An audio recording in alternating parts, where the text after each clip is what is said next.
Deuxième approche des espaces ruraux dans le monde, la question de la multifonctionnalité qui, comme son nom l'indique, signifie que dans les espaces ruraux, on ne pratique plus aujourd'hui que l'agriculture, on fait différents types de choses. Alors, il faut quand même rappeler qu'à la base, la fonction nourricière des espaces ruraux, on a presque tendance à l'oublier un peu aujourd'hui, est essentielle. C'est-à-dire que les espaces ruraux, ça sert d'abord à nourrir le peuple. Bon, on a tendance à voir dans les espaces ruraux aujourd'hui des espaces de loisirs, des espaces patrimoniaux, mais il faut rappeler quand même cette évidence, l'espace rural, l'espace agricole a fonction à nourrir et aussi à produire des denrées qui ne sont pas forcément consommables, comme le coton par exemple, mais enfin une fonction de production agricole qui est essentielle.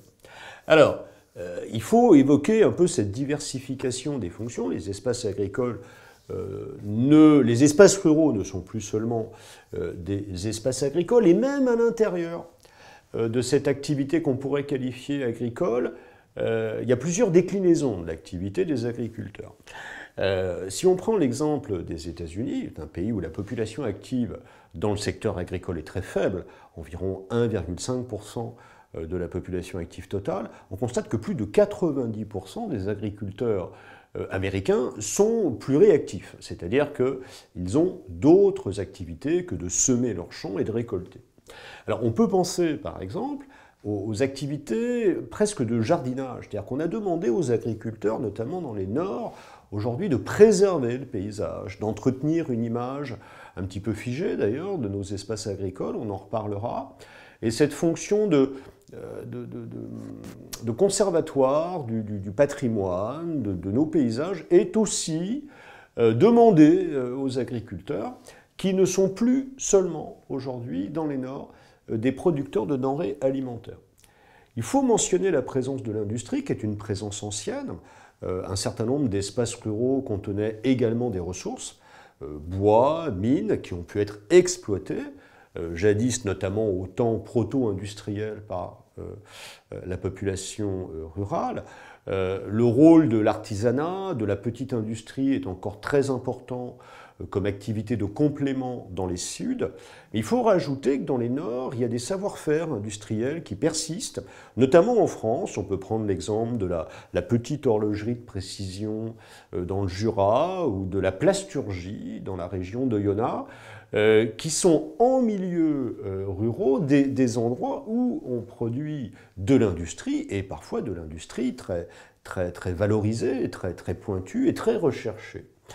En plus de ces fonctions paysagères, de ces fonctions nourricières et de ces fonctions industrielles, il faut mentionner ce qui est le plus connu, le plus en essor à l'heure actuelle, c'est-à-dire le développement des fonctions récréatives et des fonctions résidentielles. Les fonctions récréatives sont essentiellement des activités touristiques. On va distinguer l'agro-tourisme, qui est plutôt presque une espèce de tourisme gastronomique, qui consiste à aller camper à la ferme, de l'écotourisme, qui est plus un tourisme de randonnée, de paysage, mais qui parcourt effectivement ces espaces ruraux. Quant aux fonctions résidentielles, ce sont celles qui sont liées tout simplement à l'économie présentielle. L'économie résidentielle, c'est celle qui est liée à l'entretien des populations qui vivent, à toute l'importance des services de ces populations qui vivent en milieu rural, surtout quand ces populations ne sont pas des populations agricoles et qu'elles ont besoin de tout un ensemble de services. On peut rajouter que ce tourisme à la campagne, ce tourisme rural, a une bonne réputation. D'abord, c'est un tourisme qui est assez accessible en termes de moyens. Ça ne demande pas besoin d'être très riche pour aller faire de la randonnée dans la montagne. Et puis, c'est un tourisme qui nous rapproche de l'authenticité, de la durabilité, donc qui est plutôt à la mode à l'heure actuelle. Alors, la multifonctionnalité est un facteur de dynamisme, ça crée aussi les conflits d'usage. On va rappeler ça très rapidement. La multifonctionnalité, qui est présentée comme quelque chose de très bien dans le programme, il faut être multifonctionnel, elle est intégrante. Bon, les espaces multifonctionnels, un espace rural qui va associer agriculture, petite industrie et tourisme, est un espace qui, a priori, va être plus dynamique qu'un espace strictement monofonctionnel qui est assigné finalement à une seule production. Ce sont des espaces qui sont mieux reliés aux espaces nationaux, parce qu'il y a plus de circulation de population entre l'espace urbain et l'espace rural, et parce que ces espaces ont des infrastructures, il faut prévoir des infrastructures de transport, des infrastructures de logement.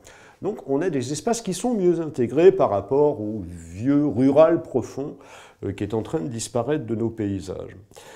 Enfin, il y a une image très positive, hein, on l'a dit à propos du tourisme, des espaces ruraux sur lesquels ils peuvent jouer.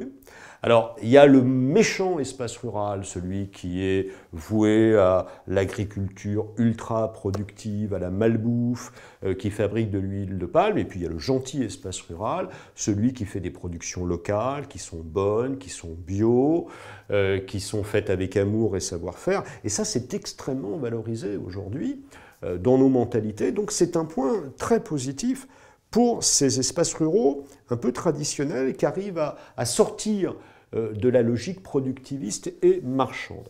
Alors, il y a néanmoins des conflits d'usage. Ça peut poser des problèmes. Un conflit d'usage en géographie, c'est quand deux acteurs, souvent, se partagent, deux types d'intérêts, se partagent le même lieu et sont en conflit à propos de l'exploitation de ce lieu.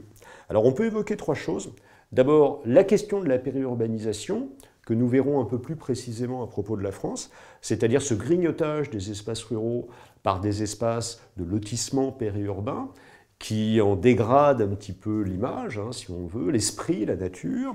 Deuxièmement, le mitage des espaces ruraux par des activités qui n'étaient pas agricoles au départ, donc l'industrie, mais surtout les transports. On voit très bien que dans certains espaces ruraux traditionnels, les routes, les moyens de chemin de fer ont tendance à dégrader quand même un petit peu le paysage, l'environnement et à nuire finalement à l'intérêt des populations qui localement vivent là-bas. Enfin, le troisième élément qu'on pourrait évoquer dans les conflits d'usage, c'est ce que nous appelons la patrimonialisation finalement de ces espaces, qu'on veut peut-être transformer en espèce de conservatoire, des espaces très jolis auxquels on ne veut plus toucher, qu'on veut un petit peu figer dans leur tradition, au détriment d'évolution d'un certain type de dynamisme. Ce genre de question peut être vu en cours à travers une étude de cas.